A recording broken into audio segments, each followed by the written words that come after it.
ಇಂಥವ್ರು ಕಿತ್ ಪೀಸ್ ಹಾಕ್ಬೇಕು, ನ್ಯಾಯ ಸಿಗ್ಬೇಕು ರೈತರಿಗೆ ಅಷ್ಟೇ. ಯಾಕೆಂದರೆ ತುಮಕೂರನ್ನ ನಾವು ಒಂದೇ ಕಣ್ಣಲ್ಲಿ ಕಾಣ್ತಾ ಇರೋದು, ಅವ್ರು ಬೇರೆ ನಾವು ಬೇರೆ ಅಂತಲ್ಲ.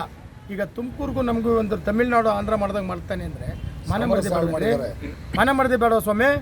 ನಾವು ರಕ್ತ ಬೇಕಾದ್ರೆ ಕೊಡ್ತೀವಿ ಕುಡಿಯೋಕ್ಕೆ. ನಾವು ಕೇಳ್ತಾರೆ ಯಾವುದೋ ಕಬ್ಬು ಬೆಳೆಯೋಕ್ಕೆ, ರಾಗಿ ಬೆಳೆಯೋಕ್ಕಲ್ಲ, ದನ ಕರುಗಳು ನೀರು ಕುಡಿಯೋಕ್ಕೆ, ಅಕ್ಕಿ ಪಕ್ಷಿಗಳು ನೀರು ಕುಡಿಯೋಕ್ಕೆ, ಇದಕ್ಕೆ ನೀರು ಬೇಕಲ್ಲ ಸ್ವಾಮಿ. ಈಗ ನಾವೇನೋ ಸತ್ತರೆ, ಈಗ ಈ ಜಿಲ್ಲಾ ಮಂತ್ರಿ ರಾಜಧಾನಿಯಲ್ಲೆಲ್ಲ ಬರ್ಬೇಕಾದ್ರೆ ಹಾರ್ಟ್ ಅಟ್ಯಾಕ್ ಏನಾರು ಹೆಚ್ಚು ಕಡಿಮೆ ಆದರೆ ಅವ್ನು ಬಾಯಿ ನೀರು ಬಿಡೋಕ್ಕಾರ ಬೇಕಲ್ಲ ಸ್ವಾಮಿ, ಬೇಕಾನೆ.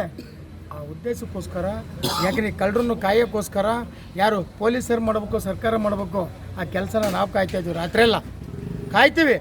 ಇಡೀ ಇತಿಹಾಸದಲ್ಲಿ ಇದೇ ಮೊದಲದು ನನ್ನ ಹೋರಾಟದಲ್ಲಿ, ಇದೇ ಮೊದಲನದು. ಈ ಮಟ್ಟ ಗುಡಾಪಿಯಾಗಿ ಏನೂ ಗೊತ್ತಿಲ್ಲದಂಗೆ ಯಾರು ಮೀಟಿಂಗ್ ಕರೆದು ಏಕಾಗಿ ತೀರ್ಮಾನ ತಗೊಂಡು ಪೊಲೀಸ್ನ ಬಳಸ್ಕೊಂಡು ತೂಬತ್ರ ಹಾಕ್ಕೊಂಡು ಗುಂಡಗಿರಿ ಮಾಡ್ತಾರೆ ಅಂದರೆ ಇದು ಸರ್ಕಾರಕ್ಕೂ ಕೆಟ್ಟ ಹೆಸರು, ರೈತರಿಗೂ ಕೆಟ್ಟ.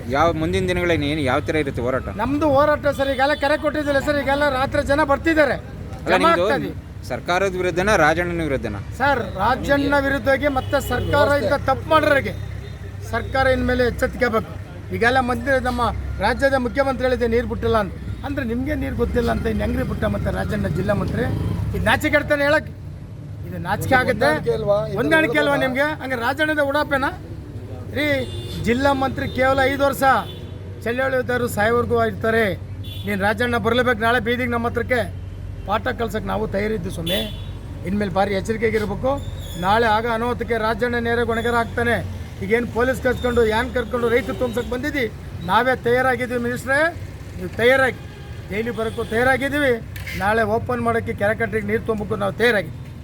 ಅವೈಜ್ಞಾನಿಕ ತೀರ್ಮಾನ ಬಗ್ಗೆ ಇತಿಹಾಸದಲ್ಲಿ ಯಾರು ಈ ರೀತಿ ನಡ್ಕೊಂಡು ನೋಡಿಲ್ಲ. ಮೀಟಿಂಗ್ ಮಾಡ್ರ ನಾವು ರೆಡಿ